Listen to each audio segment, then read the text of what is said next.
Good morning, everyone. How are you? Feeling well? Today we will read Chapter 5 of Civics Judiciary. आज हम पढ़ेंगे India के judicial system के बारे में। ये कैसे काम करता है और इसकी क्या क्या रिक्वायरमेंट्स हैं। अगर आप डेली का न्यूज़पेपर देखें तो आपको ये पता चलेगा कि देश में कोर्ट क्या क्या काम करता है, हमारे देश में कौन सा लॉ है और कैसे काम करता है। जैसे कि आप सबको पता है कि हमारे देश में रूल ऑफ लॉ है, मतलब हमें किसी भी काम को लॉ के अकॉर्डिंग ही करना पड़ता है और ये लॉ सभी के ऊपर इक्वली लागू होते हैं, किसी भी तरह का कोई भेदभाव नहीं करता।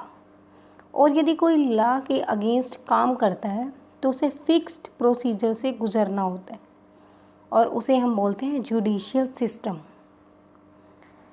और आज हम इस चैप्टर में कुछ क्वेश्चंस के आंसर फाइंड आउट करेंगे, जैसे what does an independent judiciary mean, is there any connection between the court in your area and the Supreme Court in New Delhi. और अब हम इन्हें एक एक करके डिस्कस करेंगे। तो हमारा फर्स्ट टॉपिक है what is the role of judiciary, यानी कि जुडिशरी का क्या क्या काम होता है। हमारे कोर्ट बहुत सारे इश्यूज़ पर डिसीज़न लेते हैं, जैसे किन्हीं भी दो स्टेट्स के बीच कोई रिवर्स का मैटर हो। मान लीजिए कोई दो स्टेट्स हैं, पंजाब हरियाणा है, उनके बीच में रिवर है, वो पानी कैसे शेयर होगा, इस तरह का कोई भी डिस्प्यूट होता है तो उसे कोर्ट उस पर डिसीज़न लेती है।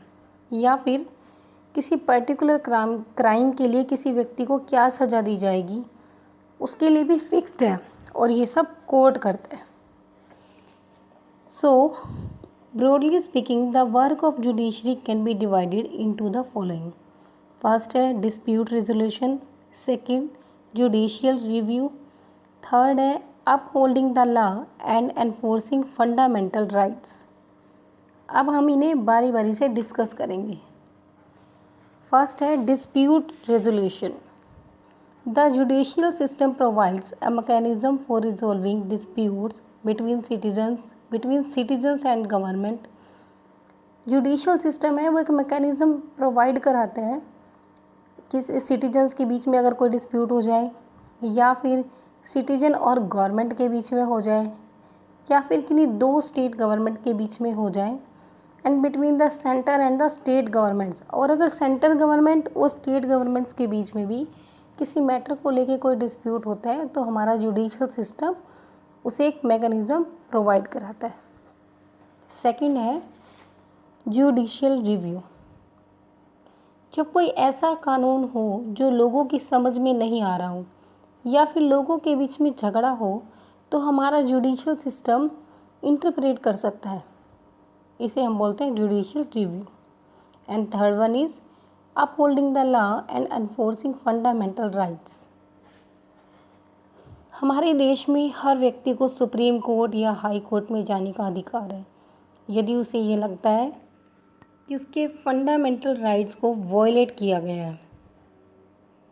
जैसे कि फॉर एग्ज़ाम्पल हमने 7th में पढ़ा था हकीम शेख के बारे में, जो एक लेबर है जो कि चलती ट्रेन से गिरकर इंजर्ड हो गया था, उसे बहुत सारी चोट लगी थी और उसकी हालत को देखते हुए बहुत सारे हॉस्पिटल्स में उन्हें इलाज के लिए मना कर दिया था, उन्होंने उसे एडमिट ही नहीं किया था।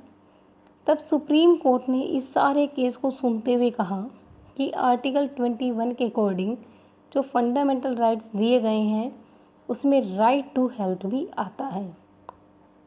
तब सुप्रीम कोर्ट ने वेस्ट बंगाल गवर्नमेंट को उस शेख को कंपनसेशन देने के लिए कहा और साथ ही प्राइमरी हेल्थ केयर को सुधारने के लिए भी ऑर्डर किया।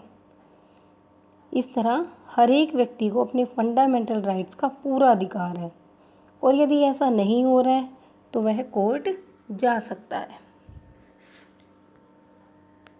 Now the next topic is what is independent judiciary. ये क्वेश्चन हमारे इंट्रोडक्टरी पार्ट में भी आया था, तो हम देखते हैं कि इंडिपेंडेंट जुडिशरी होता क्या है। इसे यहाँ एक एग्जांपल से समझाया गया है। मान लीजिए एक पावरफुल पॉलिटिकल पर्सन ने आपकी ज़मीन पर कब्जा कर लिया क्योंकि उसके पास पावर है, वो पॉलिटिशियन है।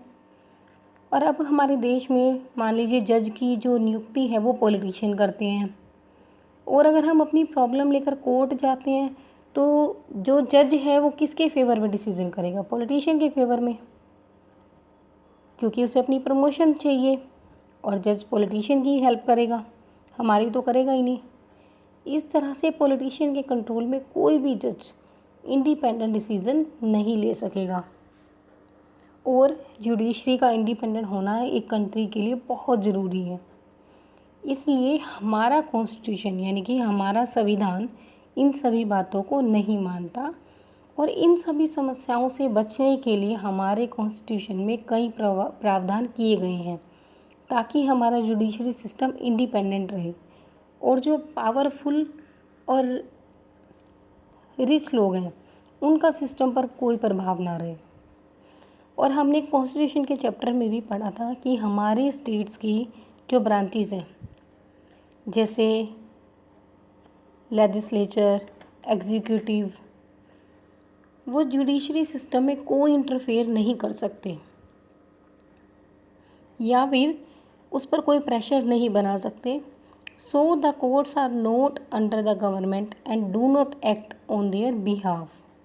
इस तरह से हमारा जो जुडिशियल सिस्टम है वो सही तरीके से काम कर पाता है। जुडिशरी पर किसी भी तरह का कोई भी दबाव नहीं होता, और ये ज़रूरी भी है।